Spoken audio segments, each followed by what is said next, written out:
4, 3, 2, 1.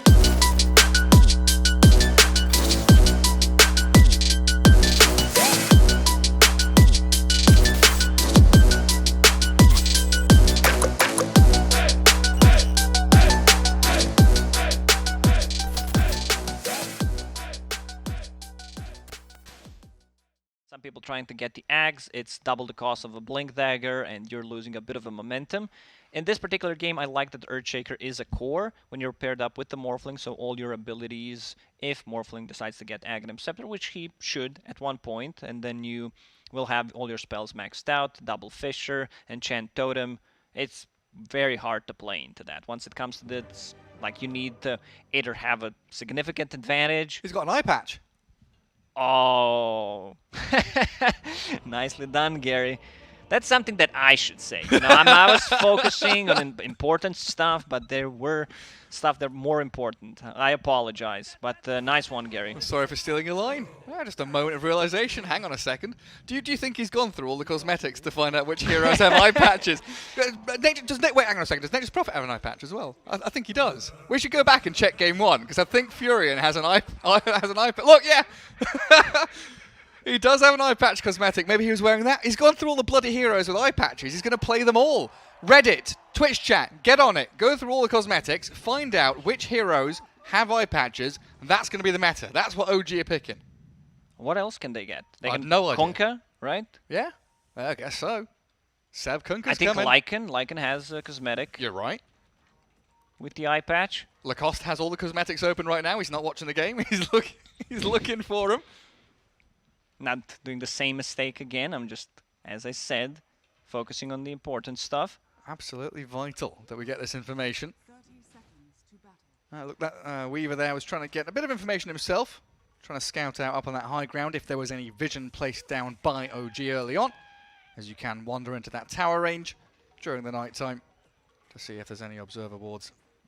And it will be that Thompson mid Tidehunter yet again.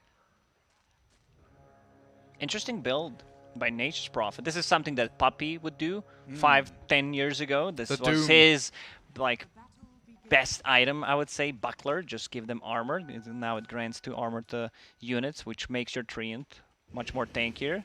Well, it was almost 4 bounty runes for Thunder Predator, but No Tail denies one, as Saxa getting hounded by the Weaver and the Undying.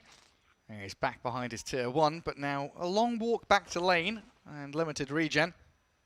Makes things a little bit awkward here for OG early days. When I was talking about counters to the Tidehunter, I forgot to mention Night Stalker. I was saying Enigma, Doom, Chronosphere, Faceless Void. So yeah, that's one of the silences that he's really good at controlling him. Great against the Morphling if you can get on top of him. Because the Kraken Shell doesn't... Yeah, Frank... You don't care about it, do you? Frank getting zoned out completely on the bottom. Well, here's alone for now. On top lane, Saxa getting up in the face of Minos. MJZ's there, though. And double strength lane against an Undying. Not going to feel particularly good for OG. Looks like a double wave heading back towards the Medusa as well. But a good start for Seb, 4-1. As a spear into tower means Thompson's going to take a pretty decent amount of damage. He's still going to be able to hit back hard with the Anchor Smash and keep his own farm going. Hang on a second, is that Prophet farming bottom lane? He's dragging waves around. That's a bit cheeky from No Tail. A little pull in there from Moose. Nature's Prophet is probably the best position 5 that can scale with items. I've seen it so many times. I'll also go back to Puppy. He was, I think there was a game where he was the most farm hero in the game. Not just once, but multiple times. Yeah. JJ's shaking his head, confirming. He's nodding. Yeah. Sorry. All right. I'm nodding. Confirming that I'm lying. No, I'm not. That's I was not making that up. That's a mafia move right there. Not town confirmed. Well, looking at just the CS though. OG top 3. Medusa struggling. Night Stalker really struggling. 2 last hits on him. That's top lane being pushed back in behind the tier 1. So a complete reversal from game one, right? Where Thunder Predator were dominating the lanes, really showing their hand early and making sure that OG were under their boot. And OG coming out strong after a game one victory. Problem is, Weaver doesn't deal well with the Treants. Neither does Night Stalker. He does not have any AoE ability. Shukuchi doesn't do that much. And if you swarm the Treants, it's more gold for the Morphling to farm. Yeah, you just hit them. Let's see. No tail. Swarmed up. Frank's trying to close the gap in onto them. Sumail's going to waveform across. Farm the bugs, as Fogged would say, and moves. Oh, yeah. No tail can just TP, come back, use a healing salve on his Morphling. A lot of resources used. They got the gold from the bugs, so it's really not worth it. You know, they got some harassment when you do the math. If you want to do the math, you know, but 2 bugs minus a couple of miss CS minus Carry the one. Yeah, minus healing salve, 100 gold TP to see who the winner is. That all sounds very intellectual. It just sounds like that. Yeah, not in reality. And he also gets the D-ward as well, centering that out. Saxa, maybe a step too far, but Cookie's down to the low ground. Escapes from the grasps of Thunder Predator. As Minoz, already having been salved up by MJZ, tries to catch up in that CS under the tier 1. While a 21-6 Thompson is farming enemy small camp after clearing out that mid-wave. That's such a baller move. This is such a Thompson move, you know. Does not want to go on his side because it is blocked by Thunder Predator. So by buying that ward, you're actually allowing Thompson to go in and steal your gold Leo style. Nice dodge on the Cookie. Gets the first blood. Verifies up and survives. Ooh. He did not expect that damage. That's a level 3 Spear of Mars. He didn't indeed. I mean, Frank down bottom being body blocked a touch by the Treants. And he gets out of the way of No Tail, who moves swiftly in front of him. Sumail, he could waveform forward. Swarm comes across, and No Tail now the one in danger, losing his life, but to the Hellbear Smasher. Well, sometimes. Well, look at this, the Cookie dodge, the turnaround. Great little play there from Leo. Pops his fairy fire on his stick as well. Thompson still clearing out that small camp. I mean, experience-wise, how we're looking between the two of them, because that small camp can start to make the difference, yeah. What's that, about an 1/8 of a level difference between them? That's Thompson going to be hitting 6. Just that little bit faster. Good thing is, even though neutral creep got the last hit, they still got the earn charge. So that's a lot of overtime damage combined with the swarm. And this time there's no neutral camp there. So Moose will be able to grab up that kill yet again while Sumail, the earn's put on him. Shifting into strength with 13-1 charges. Away form in a second. No kill threat on the Morphling this time, so he can return to farming safely under his tower. I think for a lot of pro players, it's very hard to understand how much Morphling can actually soak up the damage. Like, you try, and then you see he has 14-1 charges, can still morph some of the Agi into strength, and then you gotta stop top lane. Soul Rip heals Minoz back up and gets him out. Seb and Saxa have really been pressuring that top lane with a good amount of denies, keeping that Medusa away from that free farm, which she really desires. Now, looks like Thompson there going to sneak out a little stack that's been made up. Again, farming on dire side of the map and taking Thunder Predator's jungle away from them. Mars steeping top, that's a big rotation with the Invis. Oh, Medusa's very low, but Seb and Saxa both get taken out. Leo Style deserves those tips, absolutely. We've said it before the game started. We want to see Leo Style being a bit more active, not play Viper, and here he is on Mars. Like, he gets the first blood, he sets himself up for a really good game. TP stop, saves his Medusa. This is something that boosts your confidence. Like, after you lose game 1, rotation like this gives you like a good win in the back. Meanwhile, in the bottom lane, a lot of pressure being applied to the tower. Yeah, keeping Carty alive. They still have the glyph as well, so if they want to keep this going, they could do it. Dragging creep waves with Treants as well. But in comes Moose. With Frank arriving, they turn it back onto the Weaver, though. No Tail trades his life in a 1-for-1, but creep wave arrives, and this catapult... Oh, Frank, can you do it? Can you drag aggro? Can you do anything to stop them? He's very low on resources here. And they do glyph up this creep wave. continuing that push in the bottom lane. I'd say it's a okay trade. Weaver died. Night Stalker got solo XP. He tried to go for the deny on the tower. And now needs to go back. Still gonna be nighttime for 2.5 minutes. What's No Tail up to? What's he after? Just being annoying and He's gonna pay with his life. He will. Again, surrounded by 3 heroes. But yeah, you were talking about that feel-good factor, the momentum there for Thunder Predator, defending the Medusa, making sure that that late-game security is kept safe and sound with these rotations from Leo style as he looks for that top rune, which will spawn a regen for him. But now with the Medusa thinking, hey, I can swing back into the jungle at any given moment and start to really build up to that top net worth spot. But currently, OG looking a little better across the board.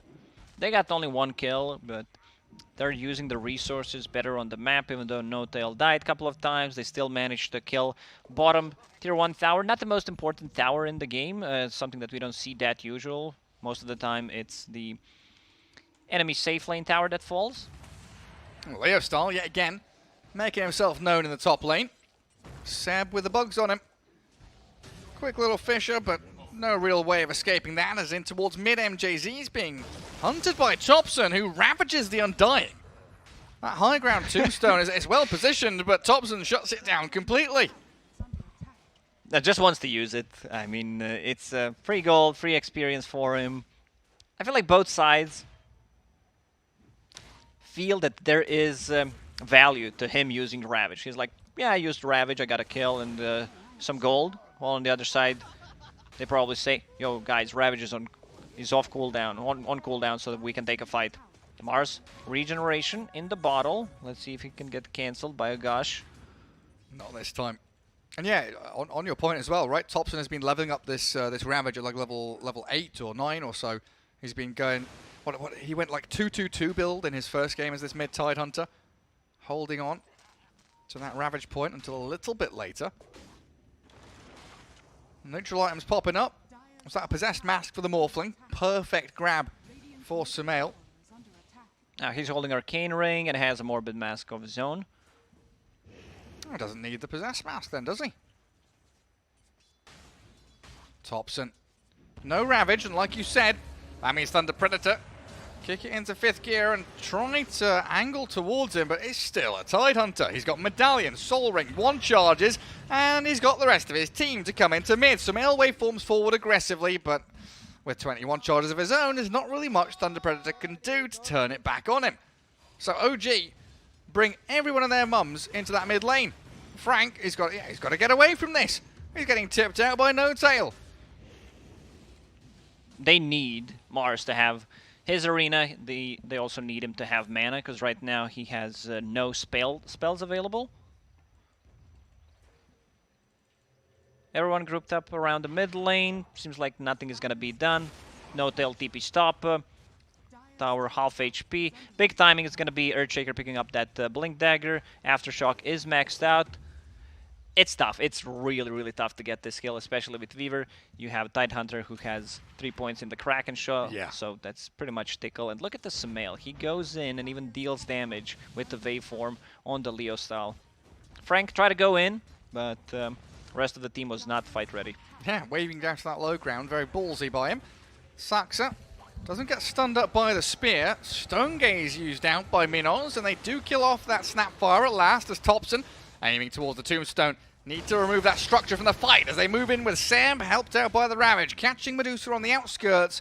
Minos, does he have any more help here? Mana Shield turned back on. Sumail going for it, gets across the arena, aiming towards the Medusa and finishes her off. Sumail, he's handling Thunder Predator right now.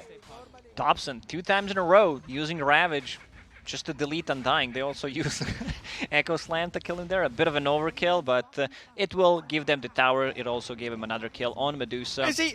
Oh, wait, no, he's not allowed to do this. Come closer. That's illegal. Saxa with a solo. Frank, buddy, was this a prank? Like, what? He actually got baited so hard. What a play from your position for Snapfire. Now you've got a DD rune on the Morphling. Is it Roshan time to OG pop into the pit? Without Ravage, Well, we'll see. I mean, With that Sumail's Ravage, moving. yeah, we're going. Guys, Ravage is on cooldown. Let's just kill the Roshan. No Enchant Totem, level 1. No Echo Slam. Scan connecting from Dire, so they know something is up. Bugs will scout him. They've got to go. They've got to move quick. But Medusa, can she get across the map? Does she have TP ready? I mean, this is a Frank Night Stalker coming in first. Moose trapped in the Sprout. Sumail being pushed out of the pit. Oh, look at that damage, though. Leostal and Frank shredding through No-Tail's Prophet. But Sumail with the DD Rune, making short work of Moose. They've got a sentry on the high ground. They take him down. Oh, he was waiting. Moose was waiting. Didn't think there is a sentry ward. And did not want to use the time lapse. Also a bit surprised. No magic wand, no stick on Weaver. Every single hero pretty much buys that item. It's a must-have item. I mean, Medusa couldn't make her way to that fight. So just slowing down OG here. Good enough so far, but it's not halted them completely. They're back in there. Even without a DD rune, they've taken Roshan down pretty low. MGZ is considering his options, but Thunder Predator have already retreated from the vicinity. They don't want to battle this. So for the next couple of minutes, Morphling will be pretty safe. It's very hard to bring him down. They don't have enough lockdown. Silence from the Night Stalker, only level 1, so he can survive. I don't think they have enough burst damage. They will need Spirit Vessel on Weaver. Weaver very under-leveled at this point. Level 6. Only, but Spirit Vessel will, and we're gonna see that again. Fisher, he was thinking, you saw that he cancelled. Well, that's that arena. Leo style, he's already lost Frank, and Mars trying to skip away from Sumail, does successfully so, as MJZ, a big tanky undying, he's front lining for his team. The trouble is he doesn't have a team anymore. Jump in, the spear there, trying to bait in Sumail's Morphling, but Saxa comes out with a double kill. OG is playing so well right now. They're all over the map, like they're making all the right moves, taking the Roshan 13 minutes in. Something that you don't usually expect. They understand that there are no real stuns. Night Stalker still needs items. Medusa right now sitting at Yasha, getting closer to that Manta style, but still not going to be enough. She's not going to be able to just join the fights. Mars, even though he was off to a good start, like he's still 3-0 and 5, he only has a Blink Dagger at this point. Oh, is Thompson going for that? Is Thompson yeah, he's got Seb to back him up. He's absolutely going for it. The Blink Dagger. Echo slams down the Medusa. I was going to ask you, how does this Medusa match up against the Morphling? But it's not just the Morphling, right? It's the Ravage, the Echo Slam, the Kisses. So much here can control her team and the Medusa with Morphling's damage to put on top. They have enough damage to, like, kill the tier 2 towers, even with second Aegis, go for the high ground. They also have this Aegis for the next couple of minutes, so they will start to put even more pressure on Medusa. They do not want to let her farm. We can already see they're inside a triangle. Ravage is available. He can't use it inside that fear, though. He's crippled. Thompson gets away from the spear. He's... Oh, wait, hang on. Where's the rest of OG? Are they coming? Oh, they've only got one hero nearby. It's Seb, who might look for a Fisher. The Ravage is expended, but they get nothing from it. It's the classic Thompson move, you know, he's alone there, not alone, but with Earthshaker, who does not have enough mana, does not have Echo Slam. The rest of the team did not connect. No-Tail could be there with the global teleport, but the rest of the team also needs to be close. A little bit of calm for Thunder Predator for the first time this game. 6k deficit, though, as they aim towards... Is that the first tower of the game bottom? Yeah, all the tier 1s still standing for OG. This will give a nice burst of income there. Influx of cash for Minos on this Medusa in particular. They do really have to play so very focused around her. Thompson going for the same build as he did in the game against Alliance. Phase boots, soul ring, casual medallion, bit more minus armor, then drums for some mana regions, tankiness, and then into Aghanim Scepter. The AoE Gush works really well, especially with all the Gush talents. And pretty nice against Medusa as well, meaning you don't have to get right up in her face. You can just gush from a distance, thinking about poking and prodding with this Morphling, Earthshaker, Prophet. Well, No-Tail does lose his courier, but OG are putting their foot down now. Heading to high ground, and there's the start. Kicking off with a Fisher and a Sumail. Slams moves. Gone for 30 seconds, and that looks like a tier 3 tower with no glyph available. Thunder Predator might just lose an entire lane of barracks here. They're not stopping. Like Weaver was, I can't die. I have this time lapse, but there's no stuns. Like who's gonna stop OG from coming in? Nah, there's nobody. I mean, it's got to be Mars Arena. That's pretty much be all and end all of their team fight. Sumail gets into zombie mode. Creates a tombstone of his own. And now Thunder Predator, yes, they are 5 alive, but Medusa with pretty limited mana at this point can't really get into this team fight proper. Sumail goes to clear out the tomb, still with Aegis in hands for 30 seconds. Arena in the back with a blink away from Seb, leaving No-Tail isolated, but he's still surviving longer than expected. Frank dealing with that Mortimer's kisses. They do lose the Prophet, but still forced back as Minos pops the Stone Gaze. MJZ chased down and hunted by Sumail. Ravage Thompson's available. There. He does have the Ravage ready, but he's not going to use it just yet. MJZ hiding in that invis form. And he's gonna ravage him for the Undying once more. This is the fourth time that he used Ravage just to kill Undying. Well, it's worth it. He kills him off. Now Frank's moved into the front lines. Thompson still baiting and toying with Thunder Predator, Leo style. Oh, it's dangerous business. This is. E-Blade. Sumail doesn't have Aegis, but you're right. He's going to have coming that. to him. E-Blade coming. Another spear back. Leo style makes a hasty retreat away from that top lane. Oh, the Fisher catches Moose. Gone for 30 seconds again, and it looks like they might aim back towards the top lane. Now he buys a magic wand, 19 minutes in. I gotta say, like this item is a must-have. I'm done. That's my TI made. I don't need anything else. I don't need to watch grand finals. All it costs makes a pun and it's done. Bloody hell. Where do you come up with these? JJ's in tears. On the spot, Gary, on the spot. So Medusa is building any cheap damage item that she can get. She's just building into Crystallis. I don't mind that. Like, they need something to be able to just take a fight. We're gonna see that again. Very interesting. Shadow Amulet, like, Undying. He could have used it on Medusa, maybe even... oh, it wasn't ready yet, my bad. Like, looking at the green dot, still not ready, but once it was ready, Undying paid with his life. Oh, it's ready now. There we go. Yeah, they think they can kill him without it. Not going for the back lines, focusing on the right target. There it is. Ravage to secure the kill. Well, again, it's another classic OG map maneuvering here. Taking out that top lane of barracks, now focusing on that mid and bottom lane as No-Tail hides in the trees, gets a good deep observer ward down, and Saxa in an aggressive position, but always has this cookie to get down to low ground if need be. Also a Force Staff on top of it, so he can push people out of the silence, which is...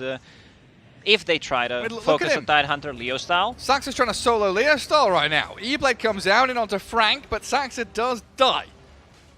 Sumail turns into Weaver. MJZ sprouted up. Thompson held away. There's a good, well-positioned tombstone there. Who's coming in from the back? It's Moose on the Weaver. Plus Sumail on the Weaver.